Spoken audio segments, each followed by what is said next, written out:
আসসালামু আলাইকুম গাইস, কি অবস্থা সবার? আশা করি ভালোই আছো। আমিও আলহামদুলিল্লাহ ভালো আছি। আগের ভিডিওতে দেখিয়েছিলাম আমার গাছের সব ফুল হলুদ হয়ে যাওয়ার পরে শুধু এই 3টা ফুলই ছিল।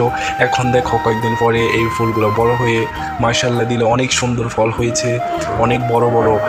আর এই ফলগুলো তোমরা যদি একবার খেয়ে দেখতে পারতা, বলতে এগুলাতে কি চিনি মিক্স করছে। নিজ গাছের ড্রাগন ফল অনেক মিষ্টি।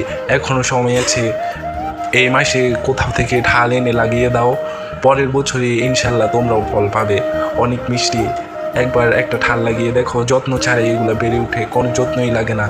শুধু মাঝে মাঝে একটু পানি, কয়েক রকমের সার আছে, ওইগুলো দিলেই হবে।